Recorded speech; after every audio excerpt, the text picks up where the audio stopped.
হৃদয়ের কান পেতে কথাগুলো শোনেন বাজান। আমি যে কথা বলতে চাচ্ছিলাম, নবীজি যখন দাওয়াত দিতে লাগলেন, প্রচার প্রসার করতে লাগলেন, কাফেররা প্রথমে বলল কোরআন শ্রবণ করো না। এরপরে জানেন কি করলো? আবু জেহেল, উতবা, সাইবা, বিভিন্ন দেশ থেকে যারা মানুষগুলো আসে মক্কা নগরীতে, তাদের তাবুতে তাবুতে যা বলে, শোনো, এলাকায় একটা নতুন পাগলের আমদানি হয়েছে, খবরদার পাগলের কাছে যাইবা না। কথা বল না কেন? কারে পাগল বলে? কারে পাগল বলে? পৃথিবীর শ্রেষ্ঠ ভদ্র নম্র বিনয়ী, যার চরিত্রের সার্টিফিকেট আল্লাহ দিয়ে বলেন ওয়া ইন্নাকা লাআলা খুলুকিন আযীম। নবী গো, আপনি হলেন পুত পবিত্র মহান চরিত্রের অধিকারী। আযীম আরবিতে এমন একটি শব্দ যার গভীরতা মাপা যায় না। এত সম্মান আল্লাহ যেই নবীকে দিলেন, তারে আবু জেহেল বানাইতেছে পাগল। জোরে কন নাউযুবিল্লাহ। মক্কার তাবুতে তাবুতে যায় যখন মানুষের কাছে কাছে প্রচার প্রসার করতে লাগলো, এই এলাকায় একটা পাগল আসছে, পাগলের কাছে যাইবা না, পাগলের কাছে যাবি পাগল হবি, বুঝবি শেষে। নানান ভাবে বুঝাইলো। আর ওই সমস্ত মানুষগুলো চিন্তা করলো, পাগল যদি হয় এই গ্রুপটি লিডার, এলাকার বড় বড় নেতা, এরা কেন খেপছে? তার মানে এটা পাগল না, এটা অসাধারণ পাগল। কথা বলেন ঠিক কিনা? যে কোনো মানুষকে যখন বলা হয় এই জিনিস করবা না, এই দিকে যাবা না, ওই দিকে মানুষের আকর্ষণ বাড়ে। কথা বলেন না কেন? বাজান গমা যখন বলে পাগলের কাছে যাইবা না, ওরা চিন্তা করে কি ব্যাপার, পাগলে যদি হয় দেশের এত বড় বড় নেতারা কেন এগুলো প্রচার প্রসার করে? তার মানে বলছেন একবেন বাজার অপপ্রচারও এক সময় ইসলামের প্রচার প্রসারে কাজে লাগে। কথা বলেন না কেন? এইবার পাগল, ওরা বলতেছে এই পাগল না দেখে আমরা যাব না। এই সিদ্ধান্ত নিয়ে কানের ভিতরে আঙ্গুল দিয়া বিশ্বনবীর কাছে যাই, যায় নবীজির চেহারার দিকে তাকাইয়া বলে, আসমান জমিনের সবচাইতে সুন্দর মানুষ আজকে আমরা দেখলাম। এমন সুন্দর মানুষ কোনোদিন পাগল হতে পারে না। যারা এই সুন্দর মানুষটাকে পাগল বলে, ওরাই হলো পৃথিবীর শ্রেষ্ঠ পাগল। আরে পাগল দেখেছি চুলগুলো এলোমেলো, কিন্তু এ পাগল কেমন পাগল! কি সুন্দর চুলের স্টাইল, কি সুন্দর মাথায় টুপি, কি সুন্দর দাড়িগুলো আঁচড়ানো, আর কি সুন্দর পরিপাটি জামা গায়ে দিয়েছে। মনে হয় বড় কোন ধরনের একটা বাদশা পয়সা আছে। কোন আল্লাহু আকবার! এমন সুন্দর মানুষ কোনদিন পাগল হতে পারে না। এই কথা সিদ্ধান্ত নিয়ে বলতেছে, না না, পাগল যখন দেখলাম, দেখি না পাগল কি কথা বলে। মনের অজান্তে কান থেকে আঙ্গুল সইরা গেছে। নবীজির কণ্ঠে কুরআনুল কারীম তিলাওয়াত শোনার পর ওরা বলতেছে এটা কোনো কবির কবিতা নয়, এটা কোনো জাদুকরের জাদু নয়, নিঃসন্দেহে এটা ঐশী গ্রন্থ কুরআনুল কারীম। তারা বুঝতে পেরেছে এটা স্রষ্টার সৃষ্টি। এমন কথা কোনো জাদুকর এবং কোনো কবির মুখে আসতে পারে না। নিঃসন্দেহে কথার ভিতরে আলাদা একটা শক্তি আছে। তখন তারা পাগলকে দেখা, আমার নবীকে দেখা, নবীর কণ্ঠে কোরআন তিলাওয়াত শোনার পর ওই মানুষগুলো হাতে হাত রাখা নবীজির কাছে বায়াত গ্রহণ করলেন, কালেমা পড়ে মুসলমান হইলেন। জোরে বলেন আল্লাহু আকবার। এইভাবে যখন ইসলামের প্রচার প্রসার হইতে লাগলো, দিন দিন মুসলমান হইতেছে মানুষ, দলে দলে ইসলাম ধর্ম গ্রহণ করতেছে। কাফেরদের মাথা ব্যথার কারণ হয়ে গেছে, না মুহাম্মাদের প্রচার প্রসার করতে দেওয়া যাবে না, যেভাবে হোক বন্ধ করা লাগবে। আবু জেহেলের বৈঠকের একটা জায়গা ছিল, নাম হলো দারুন নদওয়া। ওই জায়গাতে বৈশা তারা সিদ্ধান্ত গ্রহণ করতে চায় কিভাবে মুহাম্মাদের ইসলামের প্রচার প্রসার বন্ধ করা যায়। আবু জেহেলের ছোট্ট পার্লামেন্ট, নাম হলো দারুন নদওয়া। ওই জায়গায় উতবা সাইবা সবাই বসে আছে, মুরব্বির সুরতে ইবলিস শয়তানও হাজির হয়েছে। কে?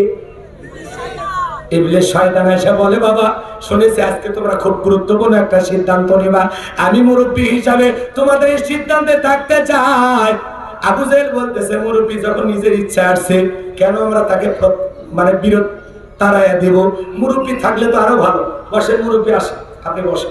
এইবার মুরব্বীরে বসায়া দিয়েছে, দিয়ে আবু জেহেল উতবা সাইবা সবাই মিলে সিদ্ধান্ত নিতে চায় কিভাবে মুহাম্মাদের ইসলামের প্রচার প্রসার বন্ধ করা যায়। এই সিদ্ধান্ত তারা নিলে বাজানো আমার। এইবার শয়তানকে বসাইয়া নিয়া আবু জেহেল উতবা সাইবা সবাই বলতেছে, তোমরাই বলো মুহাম্মাদকে কিভাবে দমানো যায়, কিভাবে থামানো যায়। একদল বলতেছে, আমাদের মনে হয় মুহাম্মাদকে জেলে বন্দী করা দরকার। নাউজুবিল্লাহ। আমার নবীকে কেন বন্দী করবো? অপরাধ কি? অপরাধ কি? এক আল্লাহর পথে মানুষকে দাওয়াত দেয়, কালেমার কথা বলে, কোরআন প্রচার প্রসার করে, কথা বলে ঠিক কেন? জাহান্নামী মানুষগুলোকে জান্নাতি বানায়, পথ ভোলা মানুষগুলোকে সিরাতাল মুস্তাকিমের রাস্তায় চালায়। আল্লাহু আকবার বলে। এটাই হলো নবীর অপরাধ, আর কোনো অপরাধ নাই। অপরাধ একটাই, জমিন যার আইন চলবে সে আল্লাহ, এই স্লোগান দেয়, কথা বলে ঠিক কেনা? সম্মানিত ভাইরা আমার, তখন সবাই মিলে একদল যখন বললো মুহাম্মদকে জেলখানায় বন্দী করো, শয়তান বলছে এই সিদ্ধান্ত আমি মানতে পারলাম না, এই সিদ্ধান্ত আমি গ্রহণ করতে পারলাম না, কারণ মুহাম্মাদের কিছু অনুসারী হয়েছে, মুহাম্মাদকে ভালোবাসে এমন কিছু লোক তৈরি হয়ে গেছে।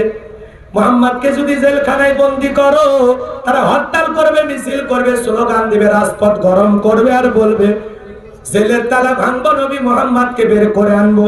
বিদায় আবু জেহেল, মুহাম্মদকে জেলে দিয়ে শান্তি পাইবা না, প্রতিদিন রাজপথ গরম হবে, প্রতিদিন মিছিল মিটিং হবে, আর সবাই বলবে আবু জেহেলের জেলের তালা ভাঙবো, নবী মুহাম্মদকে জেলখানা থেকে বের করব।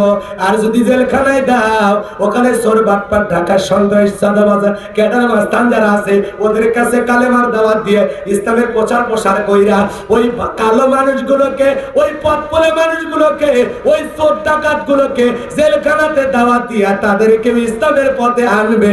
বিদায় জেলের ভিতরে দিলেও সমস্যা, জেলখানাতে বন্দী করলেও সমস্যা। মুহাম্মদকে জেলে বন্দী কইরা তোমরা কেউ শান্তিতে থাকতে পারবা না। আবু জেহেল বলে মুরব্বি যা বলেছে রাইট, মুরব্বির কথার মধ্যে কোনো ভেজাল নাই। নবী মুহাম্মদকে জেলখানায় দিয়া অত দিন টাইম নাই, এত লম্বা টাইম দেয়া যাবে না, জেলখানায় দিয়ে দরকার নেই। জেলখানায় দিয়ে যখন হরতাল অবরোধ হবে, দেশ গরম হবে, অতের দরকার নেই, দেশ জেলে দেওয়ারই দরকার নাই। এই সিদ্ধান্ত ক্যান্সেল করা হবে। আর কি আছে? আর একদল বলতেছে মুহাম্মদকে আমরা দেশ থেকে নির্বাসিত করব। জায়াত তিলাওয়াত করেছি, বাজান তার আলোচনা করতেছি।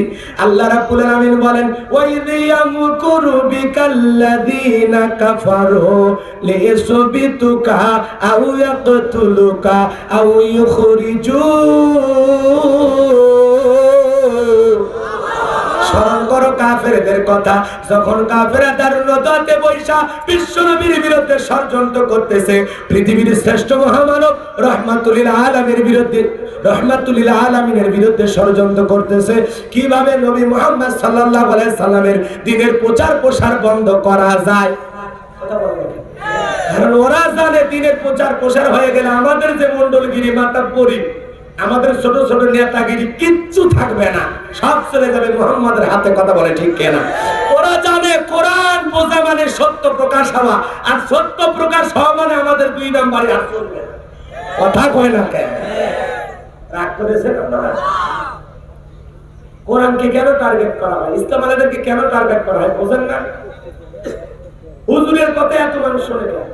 হুজুরের মাহফিলে এত লোক হয়, এগুলোই তো সমস্যা। কথা বল না কেন? আমরা এত বড় নেতা, আমরা এক জায়গায় গেলে এত মানুষ আসে, আর হুজুরের মাহফিলে এত লোক হয়। কথা বল, এগুলো তো মাথা ব্যথার কারণ। রাগ করতেছেন আপনারা? বাজান কুমার, যুগে যুগে ইসলাম আলাদের বিরুদ্ধে ষড়যন্ত্র চলেছে, বর্তমানে চলছে, ভবিষ্যতেও হবে। এজন্য হতাশাগ্রস্ত হওয়া যাবে না। মুমিন ভেঙে পড়ে না। ওয়ালা তাহিনু ওয়ালা তাহজানু ওয়া আনতুম আলাউনা ইন কুনতুম মুমিনিন। আল্লাহ বলে মুমিনেরা নিরাশ হয় না, হতাশাগ্রস্ত হয় না, ভেঙে পড়ে না, দুর্বল হয় না। ঈমানের দাবিতে যদি মুমিন হও, ওয়া কানা হাক্কান আলাইনা নাসরুল মুমিনিন, মুমিনদের জন্য সাহায্য করা আমি আল্লাহর ওয়াজিব হয়ে যায়। কথা বলে ঠিক কিনা? ভয় পাওয়ার কোনো কারণ নাই। কথা বলে না কেন? মনে রাখবেন, রাত্রি যত গভীর হয়, ভোরের সূর্য তত নিকটে। কথা কম না কেন? এই ঘন সুবাসা চিরকাল থাকবে না, এই রাতের আধার চিরকাল থাকবে না। একদিন অবশ্যই ইসলাম নামের সূর্য উদয় হবে। একদিন পৃথিবীর জমিনে এমন একটা সূর্য উদয় হবে, যেই সূর্য হবে তামাম পৃথিবীর ঈমানদার মুসলমানদের হাসির সূর্য। কথা বলে ঠিক কিনা? একটু অপেক্ষা করা লাগবে, একটু পথ পাড়ি দেওয়া লাগবে, একটু কষ্ট সহ্য করা লাগবে। পৃথিবীর শ্রেষ্ঠ মানুষটার বিরুদ্ধে যদি ষড়যন্ত্র হয়, যার চরিত্র কোটি কোটি গুণ পবিত্র, কথা বলেন ঠিক কিনা? সেই মানুষটার চেহারার দিকে তাকাইলে ক্ষুধা থাকে না, সেই মানুষটার দিকে কাফেররা পর্যন্ত মায়ের নজরে তাকাইতো। কথা কন না কেন? রাগ করেছেন মনে হয়? এবার জানো আমার, এইবার একদল বলতেছে নবী মুহাম্মদকে বিদেশে পাঠায় দেব, দেশ থেকে নির্বাসিত করব, দেশ থেকে তাড়ায় দেব। শয়তান ডেকে বলতেছে ওহো ওহো, এই সিদ্ধান্ত আমি মানি না। কারণ মুহাম্মদ যে সুন্দর কথা বলে, তার সুন্দর যে ব্যবহার, যে দেশেই পাঠাও না কেন, ওই দেশে যা ইসলামের প্রচার প্রসার করে, মানুষকে কালেমার দাওয়াত দিয়া দল ভারী কইরা একদিন তোমাদের উপরে আক্রমণ চালাবে। বিদায় বিদেশে পাঠায়াও শান্তিতে থাকতে পারবে না, কারণ বিদেশে ইসলামের প্রচার প্রসার কইরা একদিন তোমাদের উপর আক্রমণ করবে। আবু জেহেল বলতেছে মুরব্বির কথা রাইট, কথা বলে দেখেন। কারণ বিদেশে পাঠায়া ওই দেশে যা ইসলামের প্রচার প্রসার কইরা দল ভারী কইরা যদি আমাদের উপর আক্রমণ করে, অতএব বিদেশে পাঠায়াও শান্তির ঘুম জাগার ঘুমাইতে পারবো না। অতএব জেলখানা বন্দী করার সিদ্ধান্ত বাতিল, বিদেশে পাঠানোর সিদ্ধান্ত বাতিল। আমি আবু জেহেল ঘোষণা করলাম, নবী মুহাম্মদকে আমরা হত্যা করবো। জোরে কর নাউজুবিল্লাহ, আরো চিল্লা বলে নাউজুবিল্লাহ। আমার নবীকে আবু জেহেলের পাকা ধানে মই দিয়েছে, ওর বাড়ি দুই একদিন চুরি করতে গিয়েছিল। কেন আমার নবীকে হত্যা করবে? কেন আমার নবীকে হত্যা করবে? কারণ একটাই, দ্বীনের কথা বলে, ইসলামের কথা বলে, এক আল্লাহর দিকে দাওয়াত দেয়, ওদের বাপ দাদার ধর্মে বাদ দিয়ে নতুন ধর্মের প্রচার প্রসার করে। কথা বলে ঠিক কি না? এটাই হলো রাগ আর ক্ষোভ। কোন খারাপ করতেছেন আপনারা?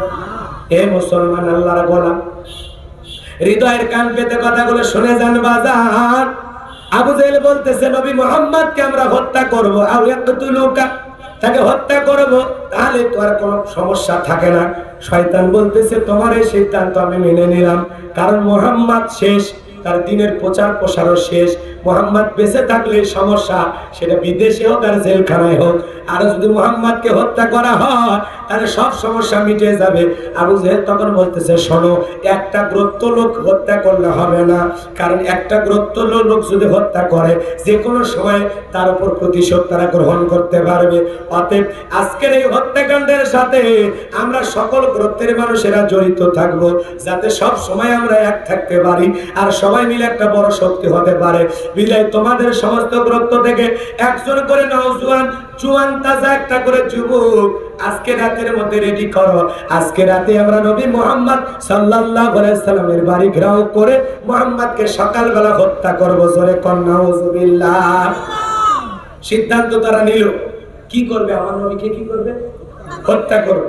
আল্লাহ পাক জিবরাইলের মাধ্যমে বিশ্বনবীর কাছে মেসেজ পাঠিয়ে দিলেন, নবী গো, কাফেররা সিদ্ধান্ত নিয়েছে, ওয়াইদিয়াম কুরবিকাল্লাযিনা কাফারু লিইসবিতুকা আও ইয়াকতুলুকা আও ইখরিজুক। কাফেরদের সিদ্ধান্ত হয় আপনাকে বন্দী করবে, না হয় আপনাকে নির্বাসিত করবে, না হয় আপনাকে হত্যা করবে। এটা হলো কাফেরদের সিদ্ধান্ত হয়ে গেছে। এখন আল্লাহ পাক তার হাবিব এই কথাগুলো শোনার পর একটু মন খারাপ, তখন জিবরাইল আয়াতের বাকি অংশ শোনায় দিলেন, ওয়ায়ামকুরুনা ওয়ায়ামকুরুল্লাহ ওয়াল্লাহু খায়রুল মাকিরিন। বলেন আল্লাহু আকবার। আল্লাহ রাব্বুল আলামিন আয়াতের পরের অংশ জানায় দিলেন, কাফেররা ষড়যন্ত্র করেছে আপনাকে হত্যা করার জন্য, আর আমি আল্লাহ কৌশল অবলম্বন করেছি, আমি আল্লাহ ষড়যন্ত্র করেছি আমার নবীকে বাঁচানোর জন্য। বলেন আল্লাহু আকবার। ওদের ষড়যন্ত্র আপনাকে মারার জন্য, আর আমার ষড়যন্ত্র হলো আপনাকে সেভ করার জন্য, আপনাকে বাঁচানোর জন্য। বলেন আল্লাহু আকবার। আর আপনার আল্লাহ হচ্ছে শ্রেষ্ঠ কৌশলী। বিদায় আপনি মন খারাপ করবেন না। ওই শয়তানদের বুদ্ধি যেখানে শেষ, আমি আল্লাহর বুদ্ধি সেখানে শুরু। বিদায় আপনি টেনশন করবেন না। আজকে রাতে আপনাকে হিজরত করতে হবে। বলেন আল্লাহু আকবার। আমার নবীর বিরুদ্ধে ষড়যন্ত্র, পৃথিবীর শ্রেষ্ঠ মহামানবের বিরুদ্ধে ষড়যন্ত্র। আজও পৃথিবীতে আছে না নাই ষড়যন্ত্র? জোরে বলেন আছে না নাই? আপনি ভালো কথা বলবেন, হুজুর এত ভালো কথা বলেন কেন? গুম করে দিন। আপনি ভালো কথা বলবেন, হুজুর এত ভালো কথা বলে কেন? হয় দেশে থাকেন নাহলে বিদেশে। আছে না নাই? আছে না নাই? হুজুর এত ভালো কথা বলেন কেন? মনে রাখবেন, ময়না পাখি ভালো কথা বলতে পারে, এই জন্য মালিক পছন্দ করে খাঁচায় বন্দি করে। কথা বলেন না কেন? কারণ ময়না পাখির মিষ্টি কথা সবাই যদি বুঝে ফেলে দেয় ময়না পাখির ভাষা, তাহলে মিটবে না ওদের মনের আশা। এই জন্য পরিকল্পনা করে সবকিছু হয়। বাবা